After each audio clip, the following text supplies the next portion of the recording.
Big Ten teams, when they go out to the West Coast and they play a Pac-12 school, it usually doesn't go well. They played at night. Michigan State played Arizona State a few years ago. Didn't go well back when they played Cal in the early 2010s, maybe late 2000s. Didn't go well either. They lost that game too. So I can understand why Washington would potentially be favored. I still think Michigan State should be favored. I think they're a better team than Washington is, but I don't think it's a slam dunk win either. Yeah, this one's tough. This is not the Washington team that came into Ann Arbor last year and got absolutely embarrassed. This team is better than that in the quarterback and head coach combo alone. So the quarterback, Michigan State Spartans and Big Ten fans in general should know well. Michael Penix Jr., Indiana quarterback, was there for all 4 years, got injured every single year. Didn't play against Michigan State last year. That was the backup Jack Tuttle. But he played against Michigan State in 2020. He played against Michigan State in 2019. In both those years, he did pretty damn well against the Spartan defense. Won one and lost one, but he put up numbers. And the Huskies this year are averaging 570 yards of offense and 48 points a game. Again, competition, same as Michigan State through the first two games. They played Kent State and FCS Portland State. But Michael Penix Jr. knows the Michigan State defense. It hasn't changed that much since he torched them pretty good 2 years ago. And the Michigan State defense knows Michael Penix Jr. So there's some known here, which can be a problem and also a good thing depending on which way you look at it. He's a mobile quarterback, but he's also a pass-first kind of guy. He's got a good arm, and if he's given time, we are in a lot of trouble. So there's a lot that we know about this team going in because of the quarterback alone and facing that situation before against this guy. Obviously on a different team, but it seems like he's got the Huskies rolling so far this year, and Michigan State's going to have to bring it this Saturday in Seattle to come out with a win, and an upset win at that, obviously, as they are the underdogs in this one, despite being the number 11 team in the country. Again, polls don't matter that much at week 3 or week 4 of the season because no one's really played anybody. There's a couple of games here or there that might have been real, but for the most part, a lot of these teams have been playing the warm-ups to get them to the ready for the regular season. Michigan State in this one it's a big hill to climb, Ryan. Yeah, they certainly can't come in and half-ass it. I would disagree that the defense he saw 2 years ago is different than the Michigan State defense now. That was Mel Tucker's first year, coming in obviously with COVID and none of his own players there before Michigan State really hit the transfer portal hard. So I don't think the defense is the same as the one that Penix saw in 2020 when it was a 24-0 Indiana win. With that said, the defense is can still be pretty shaky. You, of course, don't have Darius Snow. Doesn't sound like you're going to have Xavier Henderson for this game.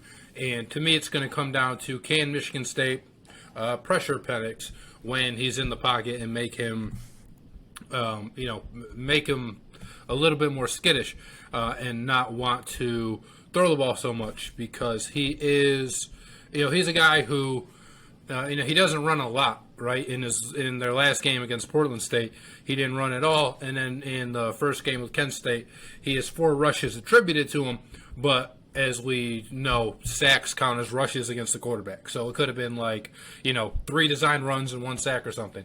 Now, he does have 27 yards, which makes me think they're probably more designed if as long as run that game was 10 yards. So it's not a guy who moves a lot in the pocket. He can run around, but it's not like you're facing Malik Cunningham or even J.J. McCarthy or somebody like that who is just going to be more of a threat to take off when the pocket breaks down around them. So for me, it's going to be about, can they do really what the Lions couldn't do against Jalen Hurts and keep him in that pocket and just not let him escape, And if they do that, I think Michigan State will be all right. I think Penix will have a little bit of a harder time. I think Michigan State has the front 7 to be able to do that. And then with Washington, they did lose a lot on defense. I don't necessarily think they're a good football team, so I would still have Michigan State favored in this game. But there might be a reason why Washington is favored. They're bad last year. I think they're still bad this year, and they lost, a lot of their guys on defense, and it's just going to be, for defense, it's going to be, can you keep Michael Penix in the pocket and get pressure on him? And then for the offense, it's going to be, can you take advantage of this, what I still think is a shaky Washington defense, through the air and, through the run game, because I don't think you can be one-dimensional and come out of this game with a win. I think you nailed. I think you hit it right on the head as far as what this game is going to come down to, and that's what I circled as well when I was looking at this game, is that this game is going to come down to Michigan State's defensive line versus Washington's offensive line. And if the defense can get pressure on Penix, Michigan State can easily win this game. And they can win this game by double digits. If they can get pressure, this is a team that leads the nation in sacks right now at 12. Washington's only given up 2. Again, who have you played? But for what it's worth, Washington's given up 2 sacks this year, and that's it. Michigan State has already amassed 12 of them. Washington has not faced anyone like Jacoby Windman, who's got 5.5 sacks already by himself. Stopping the run has been they've looked okay-ish so far this year. Again, haven't played a rushing attack like what Michigan State's going to bring this weekend. And Washington themselves has gained about 5 yards per carry and has scored 7 touchdowns on the grounds. And they have a group of about 5 running backs that they can choose from, depending on who's hot that day. So I agree it's going to come down to what Michigan State's defensive line can do against the Washington offensive line. And if they don't get that pressure and they give Penix time, Michigan State's in a lot of trouble and will lose this game by an easy amount if they allow Penix to pick apart our secondary. So that line has got to get home. The running game has got to be on point, obviously, for Michigan State. And Peyton Thorne needs to get back to what he was doing last year, because what he's doing so far this year is not going to cut it. 58% of his passes, 3 interceptions against 4 touchdowns against 2 MAC opponents. That's not going to cut it. Look, Washington doesn't have a phenomenal defense, but you can't have that as your quarterback going forward. I understand how much we rely on the rushing attack. We're about 230 yards per game on the ground. But if the passing game is not there, I think Michigan State's in real trouble this weekend. Yeah, probably. Like we said, you can't be one-dimensional with in this game and expect to win. Of course, the environment is going to be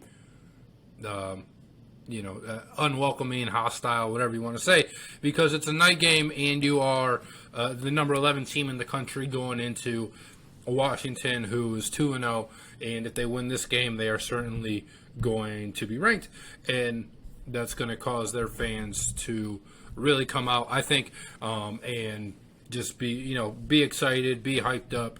Right now, if you look at the schedule, Michigan State is the highest ranked team that Washington's going to play all year. Now, that could change, obviously, with whatever happens. They still have Oregon on the schedule way down the line. But, right now, if you looked at it, Michigan State would be, on paper, the best team that Washington has on their schedule. So I don't even think that there's a possibility that Washington is, looking ahead to Stanford next week when they start their conference play. I think they're all geared up for this game, and I think Michigan State should be too. And if they're not, they are probably going to get, sent home on the bus very unhappy because they came out with a loss. And there's certainly spots to attack the Washington defense. Kent State in week 1 put up 340 yards on Washington, and they had 19 first downs. So I think if Michigan State is able to just control the game, control the tempo a little bit, and work that offense into spots where, then you can be comfortable throwing or running the ball, get in the red zone a bunch, finish with touchdowns, not field goals. Michigan State should be all right.